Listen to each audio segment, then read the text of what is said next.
Assalamualaikum warahmatullahi wabarakatuh. Sobat RH sekalian, jumpa lagi kita di channel yang keren ini. Keren cadas ya sobat semuanya. Ini tumben ya. Jadi tumben, kita judulnya aja tumben. SMRC kasih jurus Anies ya. Jurus ke Anies buat ngalahin Ganjar, luar biasa. Judulnya ini aja ya. Oke.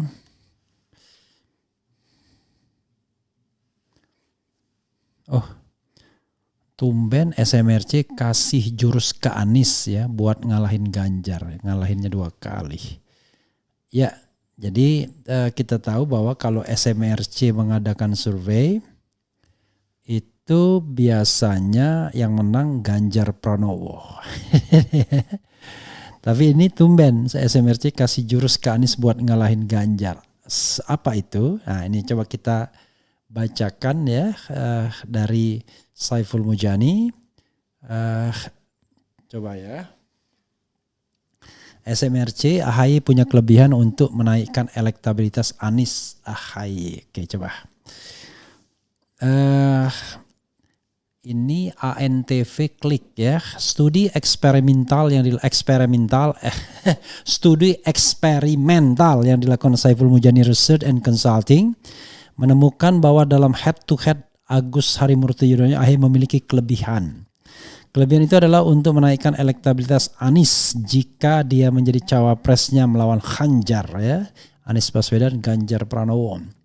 Hasil studi ini disampaikan Profesor Saiful Mujani dalam program Bedah Politik bersama Saiful Mujani, episode mengangkat Anies AHY atau Khofifah yang disiarkan di kanal YouTube. Saiful menjelaskan bahwa jika yang maju dalam Pilpres 3 calon, Ganjar, Anies, dan Prabowo Subianto, maka kemungkinan akan terjadi 2 putaran karena tidak ada yang mendapatkan dukungan di atas 50%.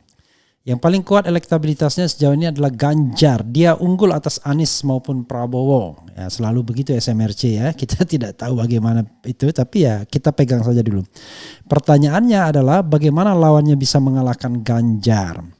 Siapa yang bisa membantu Anies dan siapa yang bisa membantu Prabowo untuk mengalahkan Ganjar? SMRC melakukan studi eksperimental untuk menjawab itu. Untuk melihat pengaruh wakil tersebut pada Anies, pertama-tama diajukan pertanyaan umum yang menjadi variabel kontrol. Kalau Anies berhadapan dengan Ganjar, pilihannya siapa? Hasilnya 32% memilih Anies dan 51% memilih Ganjar.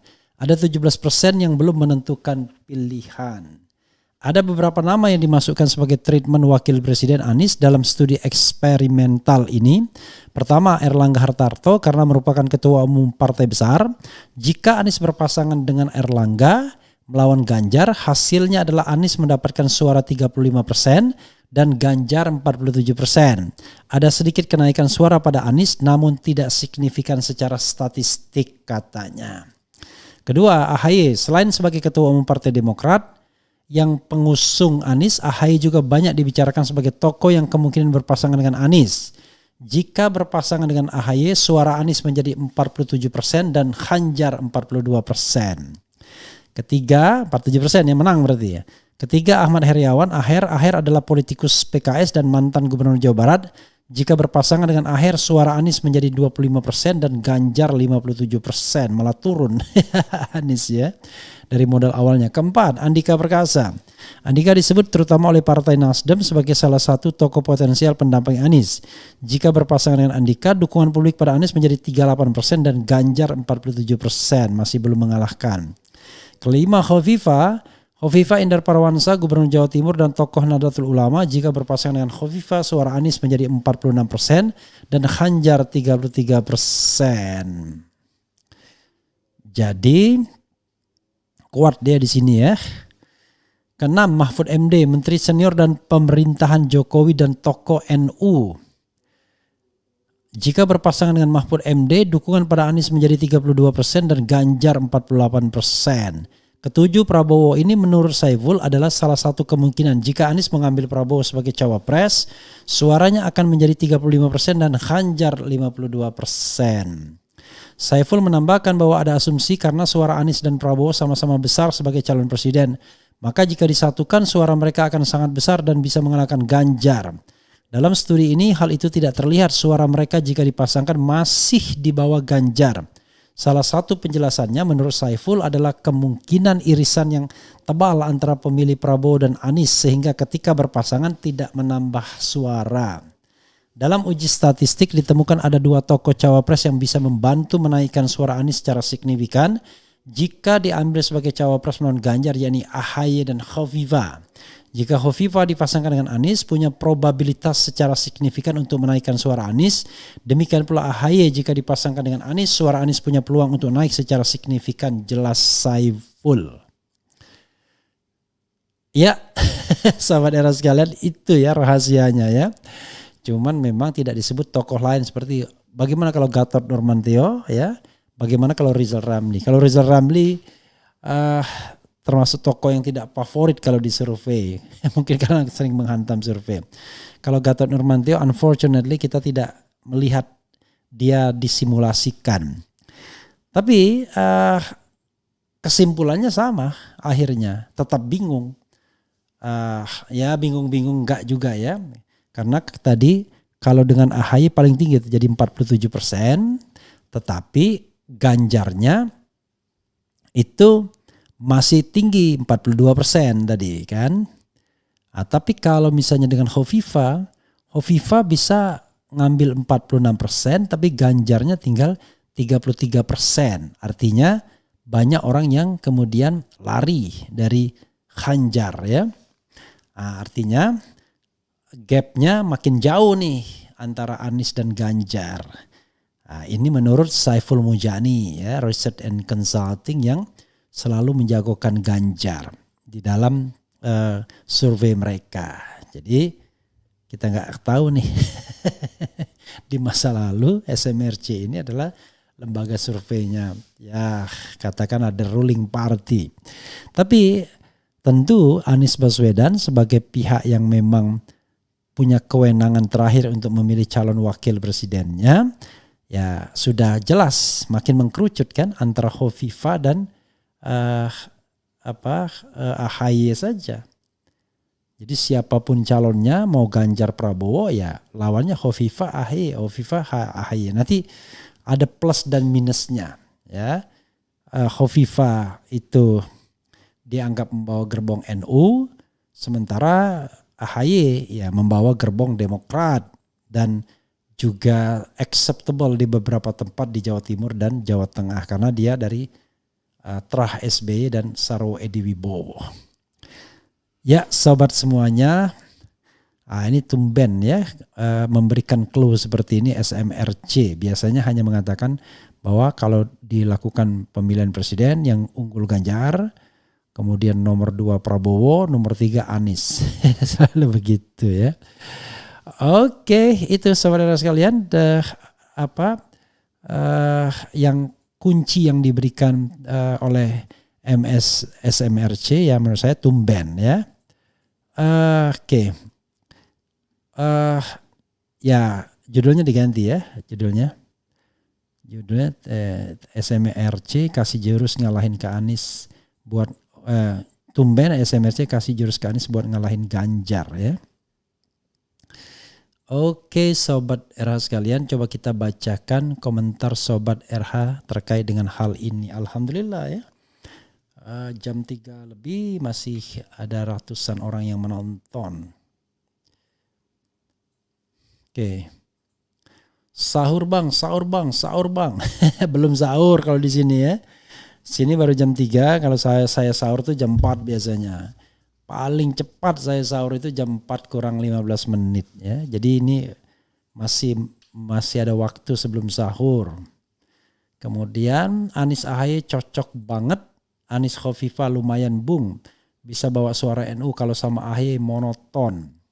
Bima hadir Bang Refli. Anies AHY Bang insya Allah amanah. Cipondo nyimak sambil nyaur Bang Refli. Kalau sama AHY terlalu riskan. Seperti dulu Prabowo bawa Sandiaga akhirnya tumbang sama sosok Pak Makruf yang suaranya banyak dari NU. Gak capek Bung Hera hari-harinya ngebacot politik mulu. Luar biasa. Dibilang gak capek Bung RH. Capek ya. Capek. Tetapi ya mudah-mudahan dalam kelelahan itu dapat pahala. Selain dapat rezeki dapat pahala ya. Oke. Saya rasa jika Anies dipasangkan dengan tokoh dari luar Jawa, Sandi Uno, maka memori 2017 akan kembali mengingat Indo Timur dan Sumatera cukup terwakili. Ya, ini feeling-feeling semua ya. Assalamualaikum Bang, Anies Refli. Kalau Anies Refli maka saya kira dia akan menang cuma di Palembang dan sekitarnya aja. Oke, dijamin Anies AHY next RI1 Om. Semangat Bang Refli, maju terus suarakan kebenaran. Bima siap menangkan Mas Anies B. Baswedan. Bismillah, kun payakun. Biarin Bung para PKI yang mampir ke sini ngurangin dosa. Assalamualaikum Pak RH, kapan bahas 345T itu seperti tenggelam itu kasusnya? Insya Allah tidak ya, 349 kita akan terus pantau. Karena like I said, ya saya cuma sendirian. Gak mungkin kan saya at the same time membahas terus banyak hal kan. Ya bikin video mungkin kemampuannya, apalagi puasa seperti ini agak berkurang lah ya. Jadi bukan kita tidak peduli, kita tetap peduli dan kita akan kawal ya. Insya Allah ya, Refli Harun independen. Anies udah menang 80% di mata internasional Om. Ya internasional ya. Anies Hovifah biar all out 3 partai Nasdem, Demokrat, PKS. Anies Baswedan versus AHY.